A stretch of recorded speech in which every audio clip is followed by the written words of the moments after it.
You know, we've heard much, but what do I do now? Okay, brother, you've moved me, you've motivated me, you know, what do you want me to do? I say this, depending on your level of iman and where you're at, because everyone's different, but this is what I say. I say, please, my brother and my sister, just do one thing from tonight. Choose one thing that's missing in your life and start it, but never leave it. We come, we get, you know, we hear these talks, we get so emotional, we leave the building, we're thinking tomorrow morning I'm going to be what? Imam Shafi'i. Habibi, wallahi, that's not how it works. We need to stop being emotional people. All I'm asking is you do one thing, you promise yourself between you and Allah, you promise Allah one thing, and you promise Allah that you're never going to go back on this. And I don't care how small it is. Just as long as your promise is sincere, Ya Allah, I will never go back. I'm going to start this or I'm going to stop this, and it's a genuine promise. You know, my brothers, this is, you know, we need to understand, what does Allah want from me? The Prophet of Allah, he says, sallallahu alayhi wasallam, he says, Allah loves the small action, Allah loves the small action that's consistent. Allah loves the small action that's consistent more than the big action that's a one-off. So I'll give you an example. Let's say we did a fundraiser and I got emotional. Yeah, halas. Brother, 10 grand. Allahu Akbar, takbir. The brother walks out feeling like, what? Allah owes him something, you know? Don't forget Allah, don't forget. Some of us, you know, now, wallahi, this is our attitude with Allah. So I gave $10,000 in charity, but they never ever gave charity again. And then someone else, he gives $5 in charity a week. Let's just say every Jum'ah he has a system in his life. Every Jum'ah he never leaves a Jum'ah except he gives $5. Now you might think $5, come on man, even a kid can do that. But that's our problem. How many Jum'ahs have come and gone and you didn't even give that $5?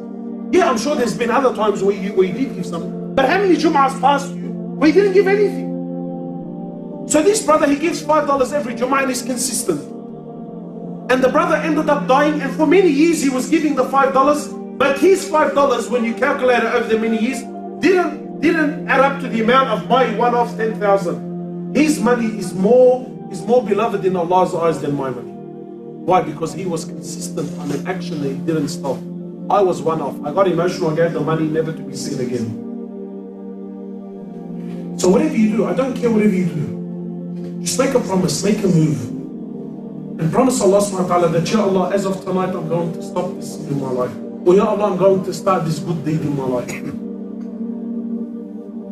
So when you make an intention, I don't care what your intention is, it's up to you. I don't know your life, I don't know where you're at in your deen. Make a solid intention, but here's the catch. Many of us, we make a beautiful intention, but usually what happens is we get emotional and the intention is usually too big. So I'm sure there's someone here now thinking, brother, you know what? He's right, I've wasted my life. From now on, Ya Allah, I promise you I'm going to read one juz of Quran every single day, and the brother barely, he struggles to read Fatiha. What's going to happen to this guy as well? He's going to come to read up his, so he'll come tomorrow, he's pumped, he's excited, he opens the Quran to read his first juz. He's going to buckle. So my brother, when you make an intention, and my sister, be realistic. Do something you can actually achieve. You know, I would rather you tell me, brother, half a page of Quran. Imagine, honestly, be sincere. Imagine you committed to half a page of Quran and you've been doing it for the last 5 years. Where would your Quran be now? You'd be so much better than what it is, I'm sure. So, we're going to make an intention. It's going to be reasonable. It's going to be a realistic intention, not something. Brother barely prays. Brother, I'm going to pray my 5 prayers in the masjid every single day, inshallah, from now on.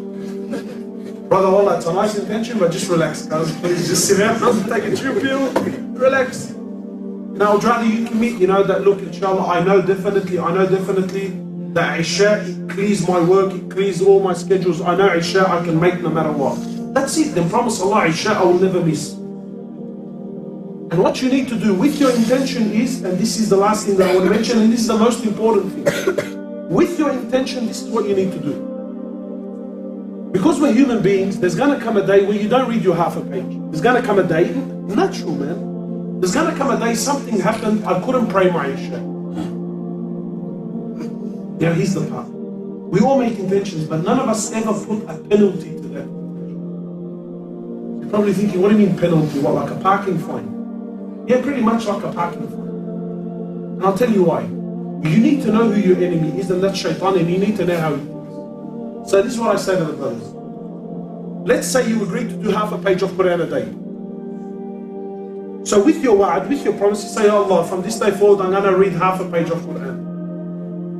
But Ya Allah, I promise you that when the day comes that I don't read my half a page, then the next day I'm going to read 2 pages and the half that I missed the day before. Not only that, but you should put yourself a penalty to pay in charity, and it shouldn't be enough so that it breaks you, but it should be enough that it pinches you. Not, I'll pay $1. Yeah, I'll pay $365 there, advance for the whole year, leave me alone. No, it has to be enough to pinch you.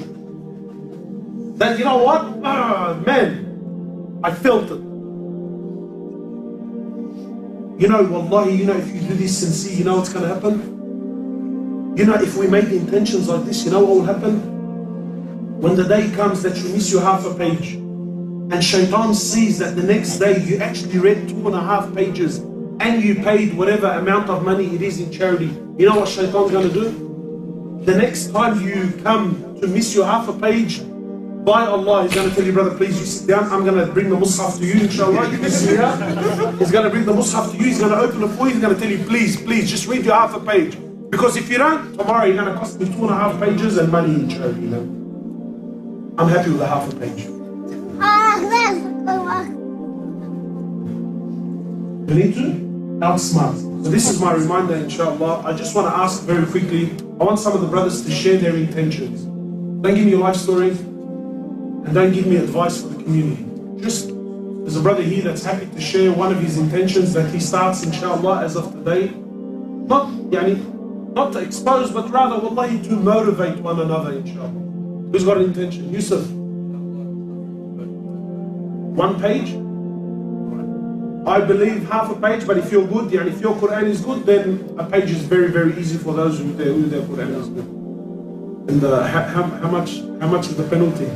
Make sure the penalty comes. Allah subhanahu wa ta'ala reward you. Who else, inshallah? Who else wants to share an intention? Anyone else? Sure, recite all my supplications after prayer. You want to do all your supplications after the salah? Wallahi, this is something. If you just died on this, the Prophet Allah, he says, sallallahu alaihi wasallam, he says, whoever reads Ayat al-Kursi after every salah, the only thing that will stand between this person and Jannah is death. These little things that we underestimate them. That's a massive thing. But choose a specific afkar that you're going to do no matter what. And don't overburden yourself, because we want you to stay steadfast. Who else, inshallah, wants to share an intention? There's no one. I feel like I've wasted my time. I feel like this 1 hour has been wasted. I drove 5 hours to get here. I had to exchange money on the way and stop at Bike Survive twice, and I filled up petrol twice. Who lives out here? Because I don't understand. Please, don't make me feel like I've wasted my time. I just want to see some of the intentions that we can move forward, inshallah ta'ala. Anyone else wants? The brother in the back. Wow. This sunnah is getting lost more and more, Witr salah is, even if you pray the one, pray your witr. Allah is so important. The young brother, you want to learn a new surah? Inshallah ta'ala. Get married, yeah? Who else, inshallah, wants to share an intention? You want to be more consistent in sadaqah. You know what I like? Now some of these trustworthy, there is trustworthy ones, believe it or not. But there is some trustworthy charity organizations where you can do like a direct debit. What's good with that is that you know that even if I forget and I become, it's coming directly out of your bank account, right? And they can do it on whatever you want, like $1 a day or $5 a day, whatever it is. And then that way it's consistent. That way every day in the month of Ramadan you do the act of charity, even though you're, you know what I mean? Because I'm sure you get busy or whatever. I think that's an excellent thing to do. Even, wallahi, even $1 a day. At least when you die, not a day in your life went by except you did the act of charity. So, wallahi, that's an excellent one, man. Allah subhanahu wa ta'ala reward you. Sponsor an orphanage. You wanna? Sponsor an orphanage. Sponsor, mashallah, orphanages. The Prophet of Allah used to love. Yeah, choose one that you like, that you trust, that you think is. But you need to be specific. You can do your extras, you know, like when work comes along and I get bonuses and I want to give, that's fine. But have a minimum. And no matter what, I'm going to send my $30 a month. Or, you know, whatever it is. Have your minimum, and that's the promise that you make. Whatever you give extra, then that's between you and Allah, you know what I mean? What about a small concept as well? Excellent. Whatever it is. Fajr, wallahi. Imagine when you start your day with Fajr in the masjid, it gives you an indication what the rest of the day is going to be like. Right. The food is ready, and sure all of our intention is to go outside and eat food right now. So once again, may Allah subhanahu wa ta'ala reward all of the brothers and sisters involved. Jazakallah khairan. Subhanak Allahumma wa bihamdik. Ashhadu an la ilaha illa ant. Astaghfiruka wa atubu ilayk.